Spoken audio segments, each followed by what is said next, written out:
moments are the moments where you just feel alone. And I have had so many of those moments where I just felt so alone.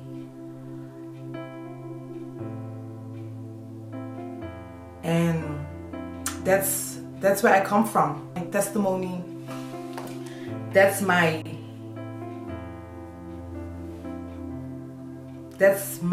breaking the silence moments. This is my breaking the silence moments. I'm sharing this with you. It's my first time ever. Hi everyone, I want to welcome you back here at Breaking the Silence. And last week I kicked off a little kind of like, the Breaking the Silence moments. In the weeks before, I shared more about my childhood and my teenage years and my church life and many different things that I went through as a teenager and questions that I had. But if you're new here, this is my second week of really going into my Breaking the Silence moments. Last week I shared with you how I met the love of my life and how I fell in love and the reason why I fell in love and how I kind of let go of my dreams to pursue a bigger dream. In my opinion, it was a bigger dream to marry this man and live this life poured out before God, and two are better than one. So I thought that I was gonna do bigger things, and especially with somebody like him by my side, I think that the sky would be the limit. So I went into that relationship that became eventually a marriage. And before I continue to share that, I do want to remind you that this is Breaking the Silence. Breaking the Silence is all about breaking taboo. And this platform, I created this platform to help others use their voice, to help others find their voice, to help others know that there's so much power when you break your silence, that you do not have to be afraid to share what happened to you, but that there's so much power. And the reason why I'm sharing is because I cannot start a platform and expect anybody to break their silence if I'm not breaking my silence. And I don't want to make it seem like it's very easy what I'm doing, but I do want to let you know that I am a testament of someone that is completely free from condemnation and fear and shame and anything that has kept me in silence for so many years. And now that I have received this freedom that I now have, I am kicking off my Breaking the Silence moment so that others might find inspiration. And so if you are someone with a story, then this is your platform. This is for you. And I pray that as you listen to me every week and you listen to my testimony, that you will know that also your story matters. Every voice matters. Every story matters. Every narrative matters. Every heartbreak matters. Every trauma, it matters. I don't care what anybody tells you. If people tell you, oh, you're too sensitive. Oh, no, you did. Oh, no, you that. I want to let you know that it all matters.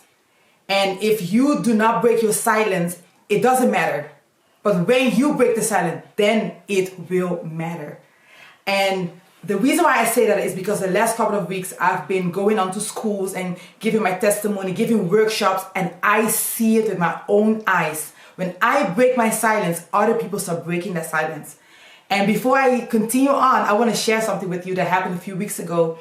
I was giving my workshop at a group of young little girls in Dordrecht, here in Holland, Rotterdam. And I was talking, and it was very different. I couldn't really go into the depths of everything I went through because it was a very young group of girls. So I had to give some sauce and some juice, and I was kind of keeping it light. Until a certain moment, I shared something with them about the guy that, I remember a few weeks ago I shared with you, someone that, a family friend that kissed me in the neck when I was a little girl. And then one of the girls, she was 12 years old, for the first time she raised up her hand and she told me, now that you're telling me this, I want to let you know that this happened to me also. A cousin happened. A cousin did this to me. And then another girl, she raised up her hand and she said, oh yeah, now that you're sharing, I want to share something too. My uncle or something like that. I can't remember what it was, but someone in the family, touched her. And I remember looking at those girls and I felt so many different emotions. And I asked the girls, and what about I asked them, who has a good relationship with their mom? And none of them were able to raise up their hands. And I felt that, I felt it. But at the same time, I did feel the conviction of the Holy Spirit that this is what I was called and created to do, And I share this because just like God is able to use me to help others break their silence, God is also able to use you to break your silence, okay? So if you're ready to break your silence with me, I want to hear you in the comments. I want you to drop something.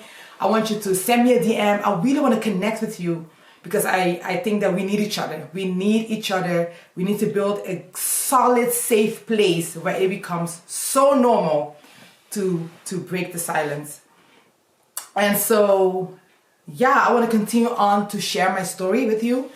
So I got married and it was honestly one of the most beautiful weddings. There was so much love and there was so much laughter and we had so much sunshine and we received so many good gifts and we received so many, so much love. Really, it was really a beautiful, beautiful day. So many guests all over Holland came to support us. It was big. The church was packed out.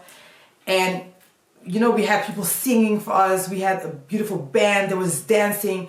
There was just so much enjoyment.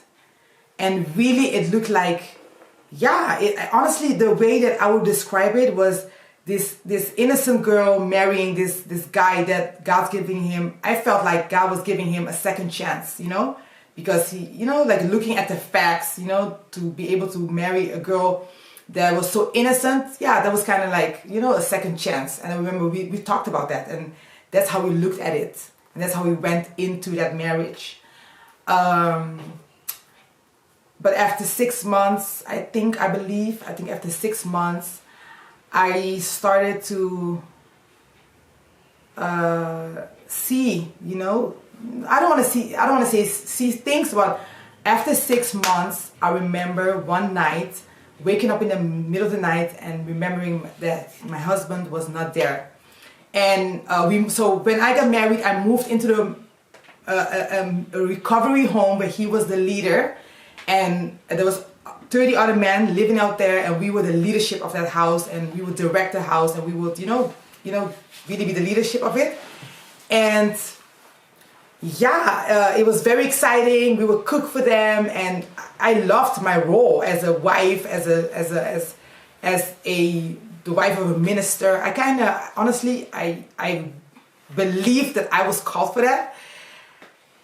And so after 6 months living in that home, I remember that he didn't come home. And that was the first time that he didn't come home, and I couldn't reach him. I was calling him all night and I couldn't reach him. And the next morning, I believe he came home, and I was in shock. I was in disbelief, and honestly my heart dropped. I couldn't believe it, and I was imagining the worst scenarios. And I had this conversation with him when he got home, and he told me that there was nothing going on. He just went out with a couple of friends. And I was shocked, but at the same time, I just couldn't really, I didn't want to go into much. I did want to know what happened, but at the same time, I was already happy that he was back. And I decided to believe him, even though I had a whole different, I felt like there was so much more going on, I felt relieved that he came back home. I don't know how to explain it to you, but that's just the reality of the story, that I felt grateful that he was there back home. And I didn't want to make, I wanted to make a big deal of it, but there was no room for that. And that was the first time, and I think after a month it happened again, and before I knew it, it happened a few times. And I started getting, seeing red flag after red flag, and every time I would bring it up, every time I was shocked, I would fight him about it. I would say, what is going on? How is it possible? And he would just say, yeah, don't worry about it, and I just decided to shut up, because I remember him telling me that I'm imagining things, because I would say, where did you go to? What are you doing? And, I would mention all these scenarios that I think, were going on, and he would just tell me it's not true. And, so I decided, every time again, I decided to believe him. And before I knew it, I was, being lied on, like he was lying to me, and it was kind of normal. Like I was catching him on a lie, but at the same time, he would give me an answer that will make me doubt the things that I would imagine.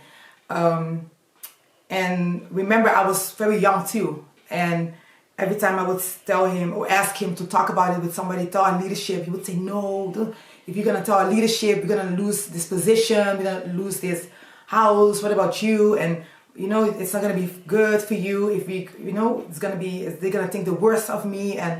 And before I knew, I was caught up in a lie. I was caught up in a double life.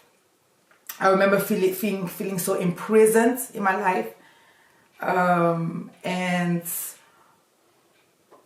I think also my position within the church, his position within the church, I was just so embarrassed about what was going on in my private life. And I did not know how people would react if I would tell them the things that I was going through. So it started off with him staying out, but then it started, we started, like, there was more fights going on, more yelling. Then it became aggressive. And before we know it, it got physical, and that's really when the abuse started. Like, it was like emotionally very hard to cope, but also the physical abuse. It became a part of our life, because when the words were not enough, sometimes we had to get physical frustration. It was a hard life in that I remember being a hard season, but at the same time everything else continued on. Can you imagine? So we are like still serving in the church, still attending meetings. So there's just a double life being lived, and I think that it was me being in a survival mode also. I was used to carrying secrets as a child, so I didn't really have a problem carrying a secret. I wanted to keep dreaming. I didn't want to lose those dreams. I didn't want to lose those hopes. I don't want to lose my position. I don't want to lose nothing. I didn't want to lose everything that we have had, everything that we had. So I sticked it out. We were just living that life, and it was not easy for me to having to experience all this, but it did become normal to me. And ik ga even lezen hoor.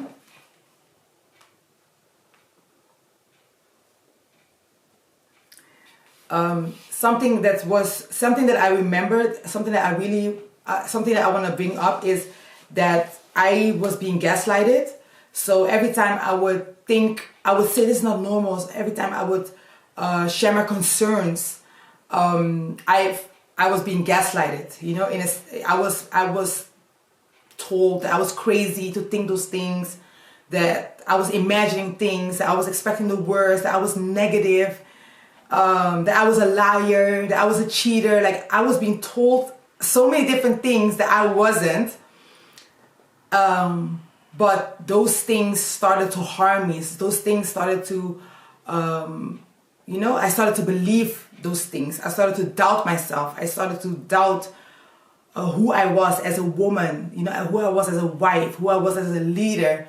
So I started performing better. So my private life was a mess, but my performance within the church as a leader became better. And I think that became a distraction. I wanted to put the focus on, my works and how good I was and how much of a good leader I was.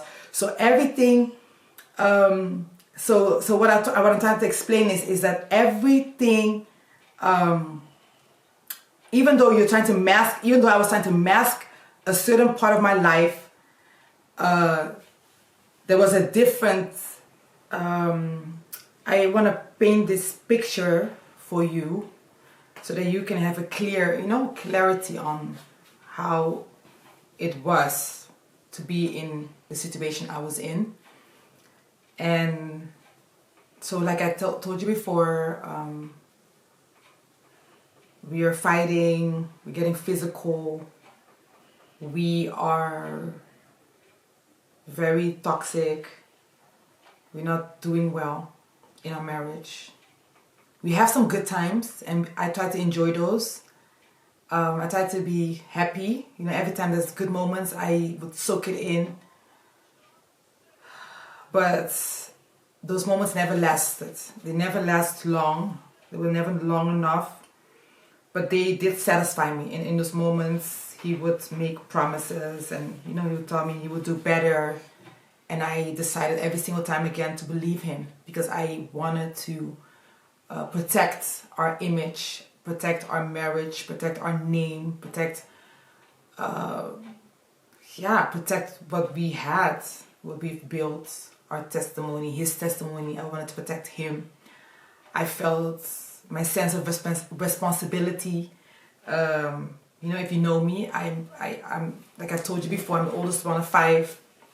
So my sense of responsibility, I took it to a very deep dimension where I was able to protect him at any cost. And he knew that I was reliable. He knew that I was never gonna betray him, and I didn't want to betray him because I didn't want to betray myself. I didn't want to betray our marriage. But it was very, very, very dark. I would come home at times and I would miss money. I would come home at times and things would be gone, valuable things, or everything that was valuable, would be gone, and then it would be back again after a week. It would be gone again, and I would ask him, and he wouldn't know. My wedding ring was gone for a season, and it was back again. So I'm in this dark place where I'm losing things, I'm seeing things, I'm sensing things, but every time we have a conversation, it's like I'm crazy. I'm being told I'm crazy. I'm being told that I'm imagining things, that I should, seek help. And my confidence started to become very low. But like I said, my performance within the church was very high. My commitment within the church was very high. My commitment to my disciples was still high. I was full-time involved in ministry, very high commitment. But I was suffering in silence for a very, very long time. And that situation, it made me feel like there was no way out. That's what I believed, because I was intimidated by the outward opinions of people. I was intimidated by everything, but mostly I was intimidated by the lies that I was told. and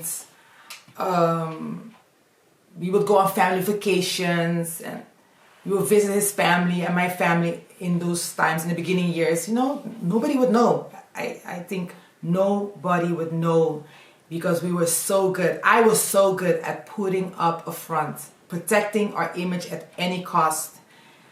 And that continued for a very long time. I think after 2 years, we did start, you know, there were some complaints within the ministry, within the whole house that we were leading. The leadership was complaining about his functioning, because he was getting, you know, he was kind of getting out of control. And I think they started recognizing that he wasn't, you know, really all the way there. But even in the communication to me, it wasn't always very clear. You know, there was something going on, and he would be very good at keeping away some information from me. But yeah, I started wanting a different life. I remember wanting a different life, but, you know, not believing that I was capable of creating a new life. And I remember him. Sometimes I would tell him, I want a new life. I don't think I deserve this. What have I done? I really didn't understand. I remember sometimes just begging and asking for an explanation, you know, because how was it possible that a girl like me was caught up in this lie, was caught up in this disaster of a marriage, was caught up in being gaslighted, and not only that, also the fact that I remember there was no room for me. I had no voice. Nobody would ask me, how was your day? Like, I remember I would always do so much for others. And of course, as a leader, that's normal. You do so much for people. People don't really give you back what you give them, because you are the leader. But I also remember, you know, just coming home and emotionally, you know, nobody available to ask me, how was your day? Nobody available to protect me. I remember feeling so unprotected, so not seen. I remember feeling not seen. You know, my opinion didn't really matter, even though I had one. I think I'm a builder. I think you know, there's so many things I was able to do, but there was just no connection there. You know, there was intimacy, of course, but even that was lacking, because, you know, when, especially as a woman, if there is no you know, when you don't feel safe, it's very hard to, you know, give yourself physically like that, especially when you're being mistreated. It was just very rocky. It was just very rocky, and even me thinking about it now, I was just coping. You know, for 2 years long, I was just coping in that, and like I said, in 2 years after we got married, you know, he got in a fight with the leadership, because, you know, he was just loose, and they didn't trust him any longer to take on a leadership position. So that's how we moved to the United States, where we were welcomed by our international leadership at that time, and they made room for us to move to the United States. And I saw it as a beginning, even though nobody knew, but in my heart I saw it as a beginning. I was like, okay, we're gonna move away from Rotterdam, we're gonna move away there, and I don't know what's going on, because up until this moment I'm still crazy, you know, so I'm still believing that I'm crazy, even though I see all these signs, I'm experiencing all this suffering. In my mind, I still, you know, I believe I'm crazy, but at the same time I know that there's more, that there's help needed. And I thought that the United States, moving to the United States would be a good beginning for us, a new beginning. And that's how we moved to the United States. And honestly, I think that it could have been a great beginning for us.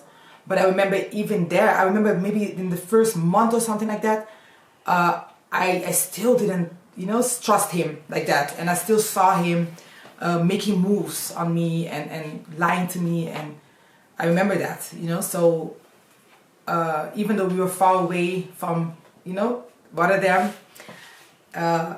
Still, I did not know for sure that change was gonna occur, but I still believed in it. I wanted to believe in it so bad. And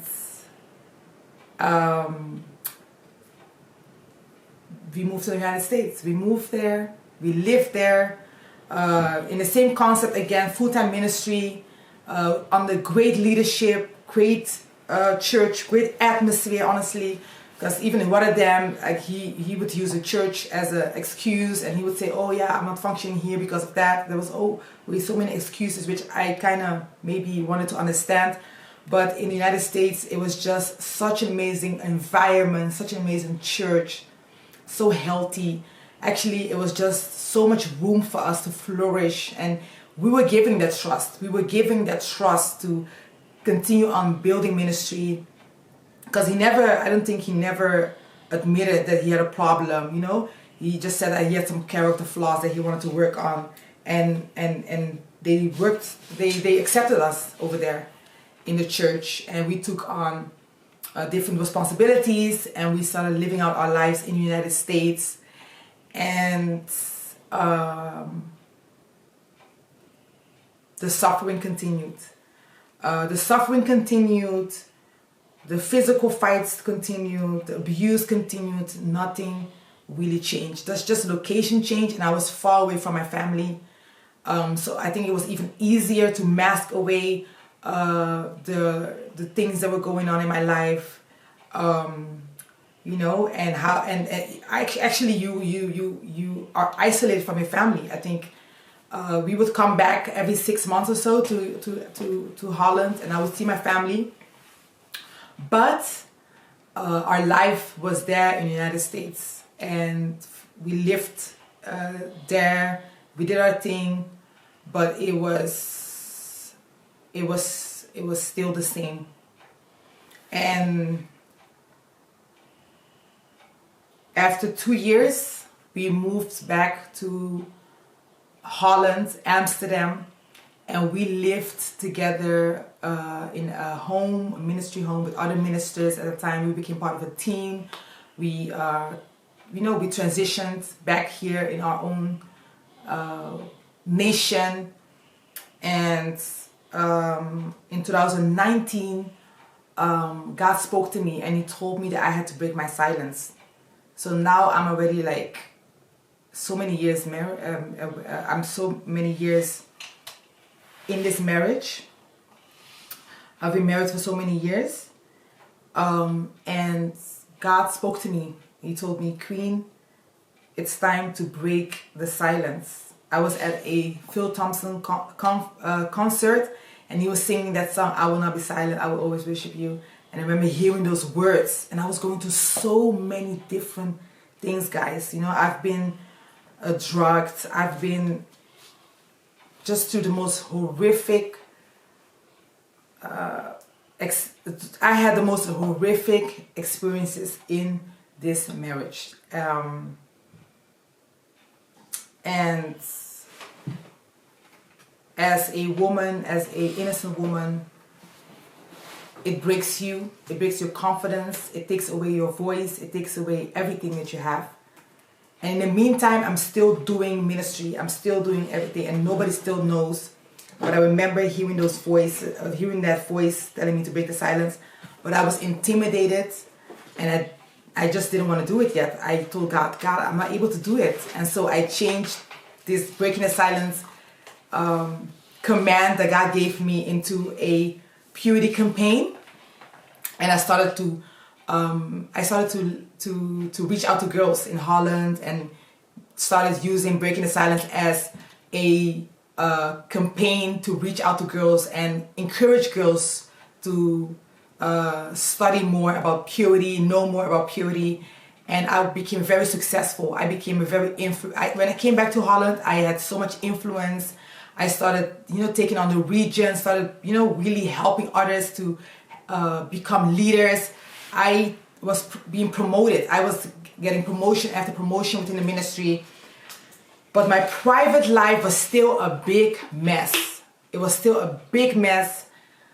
And in that year, my partner, husband started to leave me more, not come home. And before I knew it, I started to really see that, or accepting the fact that this was going to be my life. And honestly, I started to believe that this was my cross. And sometimes I would be in my bed and I would cry out to God and I would say, Lord, take my life, you know, because if this is my life, I don't want it. Like, I'm so lonely. I have all these people around me, but nobody really sees what's going on. I have so many secrets. My husband doesn't see me. He's leaving me. I'm being ignored. I'm not being valued. If this is it, I don't want it. But at the same time, I also thought that this is my cross. Like, I know that we've been taught, you know, to carry out our cross. And I thought that this was my cross. Maybe this is the cross that I had to bear. Maybe I wasn't meant to be happy. Maybe I wasn't meant to have a happy ending. You know, maybe I wasn't called to really, you know, live that life in freedom. I felt so much bondage. I felt like I was imprisoned in this marriage. But at the same time, I accepted it. I stopped fighting and I started receiving hit after hit, and I started allowing it to happen to me. In the beginning of my marriage, I was fighting back, you know, I would fight back and I would, you know, fight and I would yell and I would say, no, I don't accept it. But after so many years, I accepted my life and I built my whole life around this lie.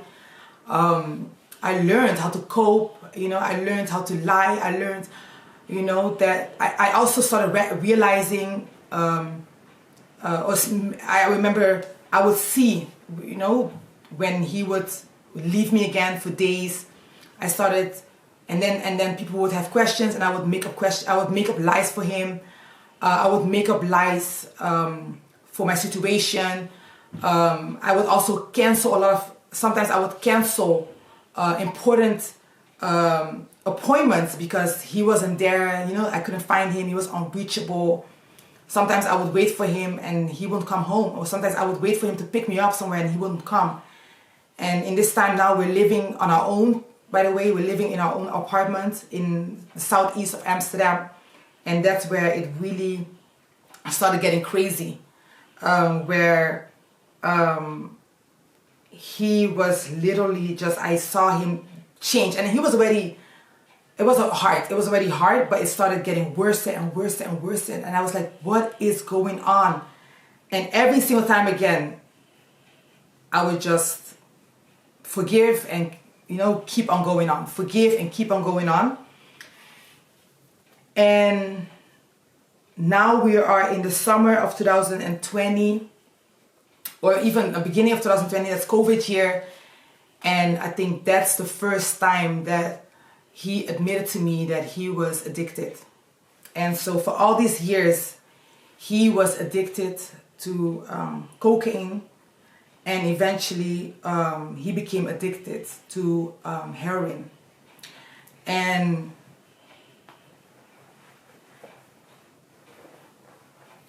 to have people come at your house and ask you for finances, because he was making debts on the street. So they would come to my house and they would, you know, they would say, hey, where's this guy that lives here, he owes us money. And I would have to give them my money. I had to come home. In that season, I would come home, and every single time again, I knew there was going to be a risk of him losing, of me not having my stuff there. His family knows now. My family doesn't know. Nobody still knows, but his family knows, because we wanted to keep it within the family. I needed his family to help me because it was getting so dysfunctional. It was getting very dangerous. I was getting phone calls from different girls calling me, telling me, you know, different things about what he had done with them. And in that summer, he admitted to me that he was using, for all these years, he was a functional user, a functional addict, somebody that would use, somebody that would do everything to get his fix, and even to the point of literally allowing me to almost lose my mind. And at the same time, I'm still working hard. I'm still doing all that within the ministry. A very, very dark season of my life where I had to suffer. And I remember in that conversation that we had, when he told me all this, it was, by the way, he went to a recovery home in that season. And that's when he had me come over to him, and that's when he told me for the first time. And honestly, I started crying as a little child. And I remember the pastor's wife that was there, she asked me why I was crying specifically. And I think everybody that was there thought that I was crying for the fact that he was telling me that he was a drug addict and everything. But honestly, I was crying because I was finally being set free from something that I already knew. All those years, I taught it. I told him that. I told him that I was, I thought that he was using whatever. I had my doubts that I was, but because I always was told that I was not right. When he finally told me that I was right, I was crying for the fact that I was not crazy. Actually, that was the reason why I cried. My first thought was, I wasn't crazy. So all these years, I thought I was crazy. For 7 years, I thought that I was crazy. For 7 years, I thought that I deserved that life. For 7 years, I believed that this was it. But on that day, when he told me the truth, that's when I was set free.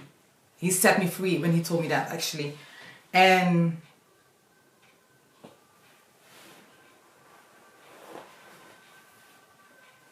I realized that the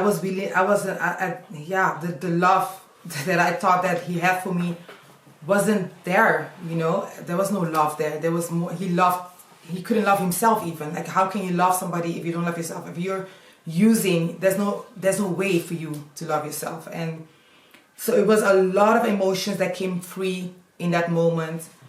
There was a lot of feelings that I felt. There was a lot of heartbreak. There was a lot of tension. There was a lot of emotions that came free on that day. But that was a crucial day in my life, a heartbreaking day, a day where I had to really come to conclusion to a lot of things. I had to accept a lot of things. I had to reflect on a lot of things. I had to go back in time and think about many, many different scenarios. I was thinking back, I was like, of course this, of course. And yeah,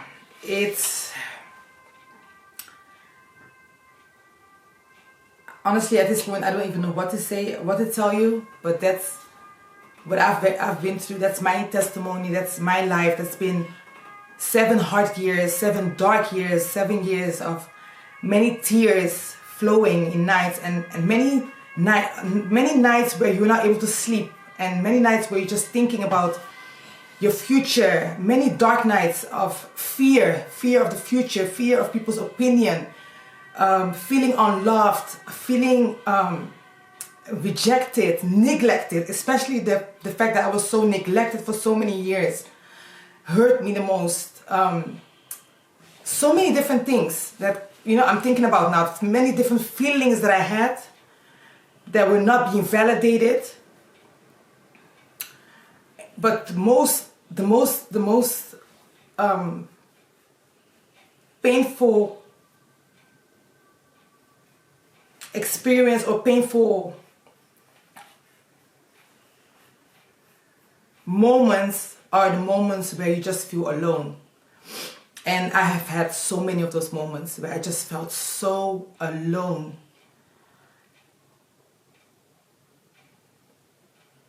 And that's that's where I come from. That's my testimony. That's my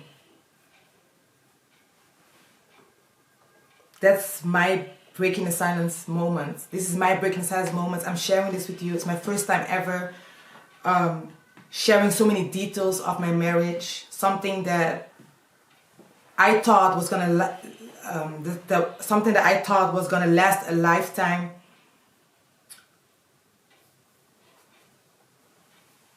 Became now something that I was not sure of anymore. I decided to give it some time. I didn't really think about, I didn't dare to think about divorce. I wanted to, I think. I did wanted to, but I was afraid. So I remember going back home and started to processing all this that happened, because now it was finally official. All these years it was just something that was happening to me, but I wasn't sure about what it was. But now I knew that I was cheated on. Now I knew that drugs was more important than me. Now I knew that there were so many secrets that he had. There were so many connections that he has built with others that I didn't know about. There were so many lies being told. And I also knew that there was so much to heal from. And this is how I want to end this episode. And I will share more with you the next week.